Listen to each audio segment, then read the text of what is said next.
Film سازی میں دلیپ کمار کی شخصیت ایک عہد ساز شخصیت ہے، ایک ٹرینڈ سیٹر کی شخصیت ہے۔ 40 سالہ فلمی زندگی میں آپ نے مختلف طرح کے رول نبھائے ہیں، ادا کیے ہیں، اور ان میں سے بیشتر نے ایوارڈ بھی حاصل کیے ہیں، اور دلیپ کمار کو جو عوامی مقبولیت حاصل ہوئی ہے، اس کی مثال ہندوستانی فلمی صنعت کی تاریخ میں شاید ہی مل سکے۔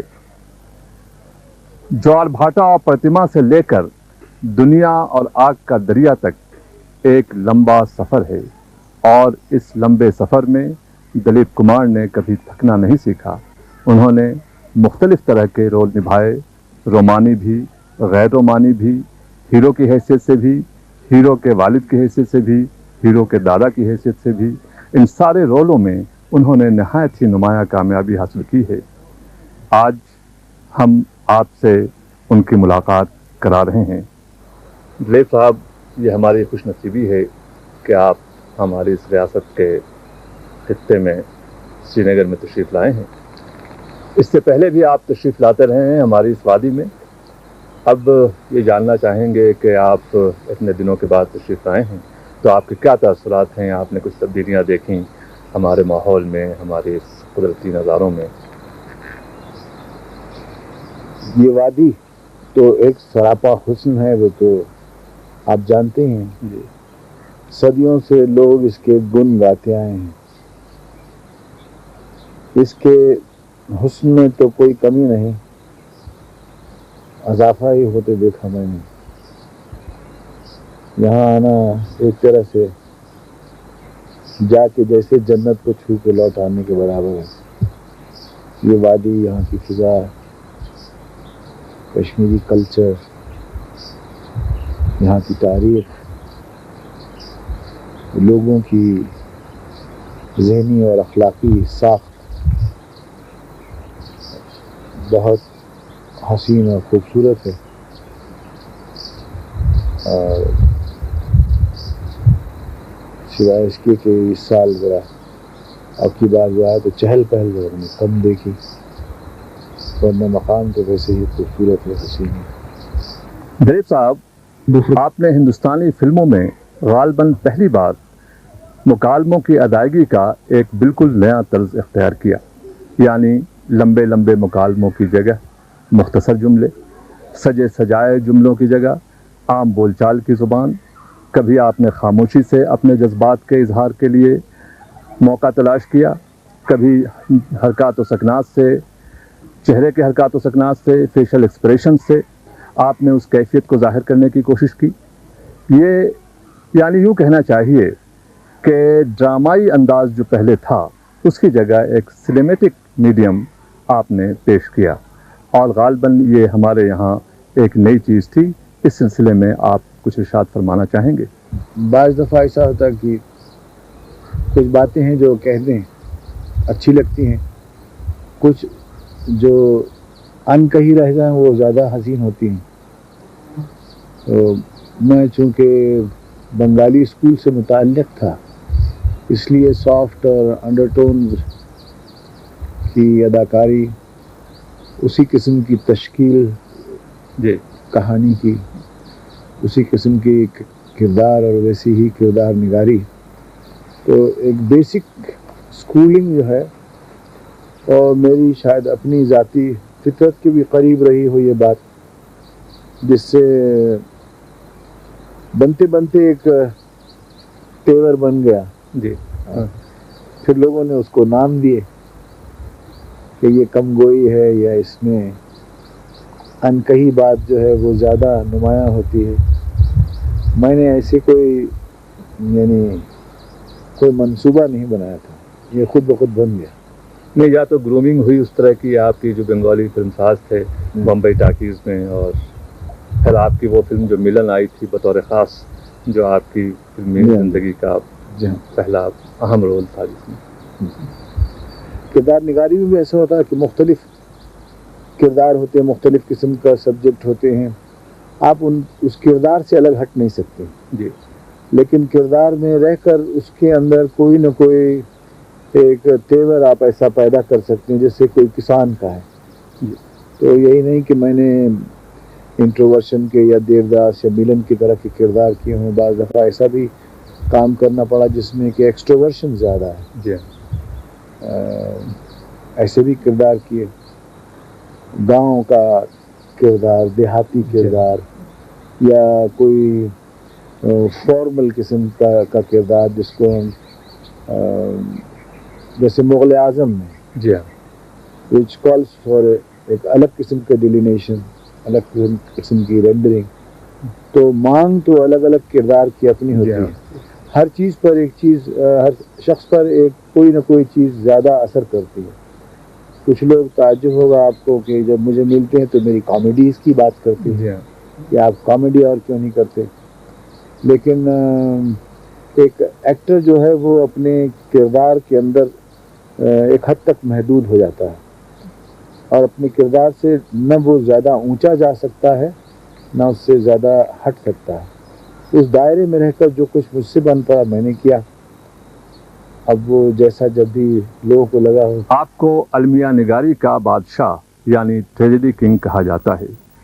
ظاہر ہے کہ المیہ جذبات کے اظہار میں آپ نے جو کمال دکھایا ہے اس میں کوئی آپ کا حریف نہیں ہے. لیکن آپ نے ایک ہیومرس کردار جہاں بھی ادا کیا ہے، ایک مزاحیہ اداکار کی حیثیت سے جہاں آپ سامنے آئے ہیں، وہاں بھی آپ نے اپنے فن کا سکہ بٹھایا ہے. آپ یہ فرمائیے کہ آپ کو ٹریجڈی کنگ کی امیج زیادہ پسند ہے یا ایک ہیومرس اداکار کی امیج کی طرف آپ کا رجحان ہے؟ یہ چومکھا سوال ہے. مجھے کیا پسند ہے، لوگوں کو کیا پسند ہے، اور حقیقت میں کیا ٹھیک ہے کیا نہیں ہے. بہرکیف جیسے میں نے کہا کہ کردار پر منحصر ہے. ہیوی کام کرتے کرتے، بہت سنجیدہ کام کرتے کرتے ٹریجڈی زیادہ کرنے سے انسان کے اندر ایک عجیب بوجھل سی کیفیت پیدا ہو جاتی ہے. میرے لیے کامیڈی کرنا ایک قسم کی جیسے اس سے فرار ملا مجھے. ایک پریشر کے اندر گھٹن میں کام کرنا، انسان کی اپنی ذاتی شخصیت پر بھی وہ رنگ طاری ہو جاتا ہے. اور ویسے بھی مجھے کچھ جو ہمارے ڈرامٹک کوچز ہیں جو پرسنالٹی کے کریکشن سے متعلق ہیں، انگلینڈ میں ہیں، وہ میں اکثر جاتا رہا پہلے ہی 1954-55 سے. تو ان سے بھی جب میں نے مراسلہ قائم کیا تو انہوں نے کہا کہ آپ کامیڈی کیجیے. اچھا. کیونکہ پریشر بڑھ جاتا ہے انسان کی ذاتی شخصیت پر، اور پھر وہ اوروں کے لیے تو خیر جو بھی ہو اپنے لیے بوجھ سمجھنا. دیوداس میں آپ کی اداکاری کو بہت سراہا گیا ہے اور بعض ناقدین نے اسے آپ کی اداکاری کا نقطہ عروج کہا ہے.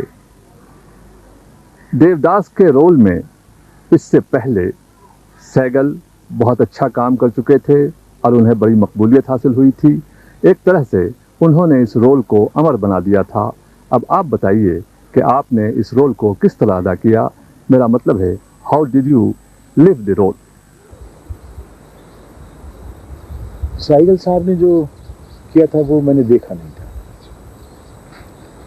اور ذاتی طور پہ جو کام اس میں کیا، اس میں زیادہ تر انٹراسپیکشن کی ضرورت تھی. یعنی اندرونی کام، اندرونی ایک کیفیت تھی. دیوداس بذات خود باہر بہت کم ہے جی، وہ کردار اندر زیادہ ہے، اور جو چیز اندر کی ہو وہ زیادہ دقت طلب ہوتی ہے. اس میں بات کہنے کی کچھ اور ہوتی ہے، اس سے مقصد کچھ اور ہوتا ہے، اس کا مقصد کچھ اور ہوتا ہے. کچھ باتیں کہہ دیتی ہیں، کچھ بات کہہ دیتا ہے کردار، کچھ باتیں ادا نہیں کرتا. تو وہ ایک مشکل کام ہے. اس میں انٹراسپیکشن اور محنت زیادہ کرنی پڑی. اور اچھا ہی ہوا میں نے کسی سہگل صاحب کا یا بروا صاحب کا دیوداس دیکھا نہیں تھا. ورنہ بعض دفعہ ایسا ہوتا ہے کہ کسی نے بہت اچھا کام کیا ہے، جیسے شیکسپیئرین ڈرامہ میں لارنس اولیویئر نے یا گیلگڈ نے بہت اچھا کیا ہو، تو جان ملز کے لیے وہ دقت ہو جاتی ہے، کیونکہ لوگوں کے لیے ایک کمپیریزن کے لیے کوئی بات رہ جاتی ہے، اور وہ آرٹسٹ پر بھی اثر انداز ہوتی ہے. Anyway, میں اس کو کہوں گا کہ یہ ایک بہت ہی دلچسپ ایکسپیریمنٹ تھا اور میرے کام کی تعمیری دور سے متعلق ہے وہ، اور ایک سگنیفیکنٹ اسکول ہے وجہ سے خود اپنا، جو اور کردار میں نے کیے جیسے گنگا جمنا ہے، مغل اعظم ہے، رام اور شام ہے، آدمی ہے، ان سے الگ بالکل الگ۔ آپ نے اکثر نیا رجحان پیدا کرنے کی کوشش کی ہے فلموں میں، ایک ٹرینڈ سیٹ کرنے کی۔ آپ نے گنگا جمنا میں پہلی بار بھوجپوری زبان کا استعمال، ڈائلیکٹ کا استعمال بڑی خوبصورتی سے کیا، اور اسے اتنی مقبولیت حاصل ہوئی کہ بھوجپوری میں ایک بہت سی فلمیں بنیں، بلکہ بعض اور علاقائی زبانوں میں بھی، مثلا کشمیری میں یا ڈوگری میں شاید اسی رجحان سے متاثر ہو کر فلمیں بنائی گئیں۔ آپ نے اس کا ایک اور تجربہ بعد کی فلم سگینہ ماہتو میں کیا، اس کے بارے میں کچھ ارشاد فرمائیں گے آپ؟ بھوجپوری تھوڑی سی جسارت تھی اس زمانے کے لحاظ سے، جی، تھوڑی سی کیا بلکہ کافی مجھے تنبیہ بھی کی گئی۔ ہم کو پالنے والا پال پوس کے ایک جو ملازم تھا گھر کا، وہ مالی بھی تھا، اس کا نام تھا بہاری، وہ تھا الہ آباد کا۔ اچھا۔ اور وہ اکثر ہم سے بھوجپوری میں بات کیا کرتا تھا، ڈانٹتا بھی تھا تو بھوجپوری میں ڈانٹتا تھا، کچھ کہے، بات چیت کرے، کبھی اپنی بیوی کی شکایتیں بہت کرتا تھا وہ، تو وہ بھی بھوجپوری زبان میں کرتا تھا۔ مجھے اس زبان سے بڑا ایک شوق تھا، دلچسپی تھی، اور میرا قیاس یہ تھا کہ یہ لوگ زبان سمجھ سکتے ہیں اگر ہم سلاست رہے کہانی کی، جیسے لوگ انگریزی پکچر دیکھتے ہیں، حالانکہ مکالمے زیادہ تر نہیں سمجھتے، پھر بھی اس سے حیض اٹھاتے ہیں، لطف اٹھاتے ہیں، اور اس کا مقصد بھی ان کی سمجھ میں آ جاتا ہے۔ ویسے ہی میں نے کوشش کی کہ فلم بھوجپوری میں ہی بنایا جائے، اور پہلے ایکسپیریمنٹ کیا، بہت سے آدمیوں کو بٹھا کے مکالمے جو ہیں وہ بولے گئے جیسے کہ بولے جائیں گے، اور اس میں مجھے تعجب ہوا کہ مدراس کے لوگ، کیرلا کے لوگ، وہ بھی اس کا مقصد سمجھ گئے۔ پھر وہ ہچکچاہٹ نہیں، ہاں ہماری فلم کا بزنس نہیں ہو پایا تھا کافی دن تک، کیونکہ جو خریدار ہیں، ڈسٹریبیوٹر وغیرہ، وہ ڈرتے تھے کہ یہ فلم چلے گا نہیں، کیونکہ یہ بھوجپوری زبان میں کیوں کیوں بنا رہے ہیں۔ ویسے ہی مغل اعظم کے بارے میں بھی لوگوں کا خیال تھا کہ اتنی دقت طلب زبان ہے، اور وہ اس میں وہ جاہ و جلال، وہ شوکت ہے، شوکت الفاظ کہ وہ لوگوں کی سمجھ میں نہیں آئے گی، لیکن دونوں اپنی انفرادی حیثیت سے الگ الگ فلمیں تھیں، دونوں مقبول ہوئی۔ مغل اعظم میں آپ کے مکالمے کی ادائیگی کو نوجوان حلقوں میں خاص طور پر بہت سراہا گیا ہے۔ اس میں جو آپ کی آواز کا اتار چڑھاؤ ہے، وہ ممکن ہے ایک خاص حسن ہو جسے لوگوں نے پسند کیا ہو، لیکن مجھے ایسا محسوس ہوتا ہے کہ کہیں کہیں آپ کی آواز اتنی زیادہ کم ہو جاتی ہے، ڈوب جاتی ہے، کہ وہ پورے طور پر سمجھ میں نہیں آتی ہے۔ اس سلسلے میں آپ کیا ارشاد فرمانا چاہیں گے؟ نہیں، کچھ ریکارڈنگ میں ڈیفیکٹ رہا ہوگا، کیونکہ جو ریکارڈنگ کا لیول ہوتا ہے، جس کو ہم آئیڈیل کہتے ہیں، اس کو صحیح، اگر فرض کر لیجیے اس پہ کوئی چیز برابر نہیں اترتی تو اس کو پھر سے ری ریکارڈ کیا جاتا ہے۔ لیکن اکثر ایسا ہوتا ہے کہ جو پروجیکشن تھیٹرز ہیں ہمارے ملک میں، وہ اے کلاس بھی ہیں، بی کلاس بھی، سی کلاس، اور اے بی سی سے مراد کی کوئی اچھی طرح دیکھ بھال کی جاتی ہے، کسی کی نہیں کی جاتی، تو بعض دفعہ نہ صرف ساؤنڈ ٹریک بلکہ پکچر بھی آپ دیکھیں گے کہ اسٹیشن، الگ الگ اسٹیشنوں پر وہ الگ الگ طرح سے نظر آتے ہیں۔ ورنہ آواز کا جہاں تک تعلق ہے، ممکن ہے کہ آواز جیسے سرگوشیاں ہوں، جو سرگوشیاں آپ کی ہیں، جی ہاں، تو وہ سرگوشیاں شاید کوئی پروجیکشن کا اکوپمنٹ ٹھیک نہیں ہے تو ٹھیک سے سنائی نہیں دیں گے، پھر وہ لگتا ہے کہ کیا ہو گیا۔ لوگ اکثر سیٹی ویٹی بجایا کرتے ہیں جب ان کی سمجھ میں بات نہیں آتی، لیکن اکثر یہ ڈیفیکٹ جو ہوتا ہے پروجیکشن سسٹم کا ہوتا ہے، ساؤنڈ سسٹم۔ دلیپ صاحب، کہا جاتا ہے کہ جس فلم میں آپ کام کرتے ہیں اس میں مکالمہ نگار سے اپنے مکالمے بدلوا دیتے ہیں، ڈائریکٹر کو نظر انداز کر کے خود ڈائریکشن دینے لگتے ہیں۔ میں اس سلسلے میں آپ سے اس کی تائید یا تردید کرنے کو نہیں کہوں گا، لیکن میں یہ سوال کرنا چاہوں گا کہ آخر اب تک آپ نے ڈائریکشن کے میدان میں کیوں قدم نہیں رکھا، جبکہ آپ کے بہت سے دوسرے ہم عصر نے اس طرف توجہ دی؟ بات میں آپ ایک شرارتاً مجھ پر ایک الزام لگا رہے ہیں، کہتے ہیں آپ چھڑیں گے نہیں بات، لیکن میں واپس اسی بات پھر اسی بات پہ لوٹ کے آؤں گا کہ کوئی بھی ایکٹر کیسا ہی ہو، جیسے محبوب صاحب ہیں، بمل رائے صاحب ہیں، مسٹر واسن ہیں یا آصف ہیں، اگر کوئی اچھے ڈائریکٹر ہوں اور ان کے مکالمے آپ مسلسل تبدیل کرتے رہیے گا تو وہ ڈائریکٹر یا پروڈیوسر آپ سے بار بار کام نہیں کریں گے۔ ہاں البتہ یہ ہے کہ محنت اور اس پر انٹراسپیکشن، اس کی انالیسس، جیسے کوئی اگر جملہ ہے لفظوں سے بھرا ہوا اور وہ اس میں کم گوئی زیادہ مؤثر ثابت ہو سکتی ہے تو ہم اپنے ڈائریکٹر سے سجیسٹ کرتے ہیں۔ کوئی بھی اچھا ڈائریکٹر ہوگا، جیسے ابھی ڈیوڈ لین ہیں، جی ابھی ہمارے دوست بھی ہیں، لیکن وہ جب بھی ہوگا ایک کردار دے کر ایک اچھے اداکار کو، آپ کے پاس آتھر ہیں، آپ پکچر میکر ہیں، آپ 10 کیریکٹرز کی کہانی بنا رہے ہیں، میرے پاس ایک کیریکٹر دیا ہے آپ، اس کیریکٹر کی عمر 45 سال کی، اور 45 سے 47 سال کے درمیان وہ کہانی ختم ہو جاتی ہے۔ آپ کا لٹریچر بھی مجھے اتنی ہی خبر دیتا ہے۔ اگر اداکار اس پر کوشش کرنا چاہے اور کیریکٹر کے انٹراسپیکشن، اس کے تھرڈ ڈائمینشن میں جانا چاہے تو مجھے لینا پڑے گا کہ وہ 45 برس کا نہیں 5 برس کا تھا تب اس کی کیا کیفیت تھی۔ آپ کے لٹریچر میں میرے پاس اس سے کوئی ڈیٹا ملتا نہیں، تو اداکار پہ خود اپنا ایک ڈیٹا بناتا ہے کہ پیدا اس جگہ ہوا تھا، پھر اس طرح سے اس کی پرورش ہوئی اور اس طرح سے 45 سال کا جب ہوا تو آپ کی کہانی آئی۔ تو ایک ایکٹر کی حیثیت سے میں اس کا ایک پرسپیکٹیو بناتا ہوں اور اس پر محنت کر کے چند باتیں جو مجھے سمجھ میں آتی ہیں میں آپ کے سامنے لاتا ہوں۔ آپ کو میری 10 باتوں میں سے 5 باتیں پسند آتی ہیں، 5 نہیں آتی ہیں، جی تو وہ 5 نکال دی جاتی ہیں، کیونکہ اگر وہ 5 بھی آ گئیں، 5 کیا اگر وہ 3 بھی آ گئیں تو میرے لیے وہ ایک بہت بڑی آسانی کا باعث ہوتی ہیں۔ میرے لیے ہی نہیں آسانی کا باعث ہوتی ہیں بلکہ آپ کے سبجیکٹ اور آپ کے فلم کے لیے بھی وہ ایک بہبودی کا ذریعہ بن جاتی ہیں۔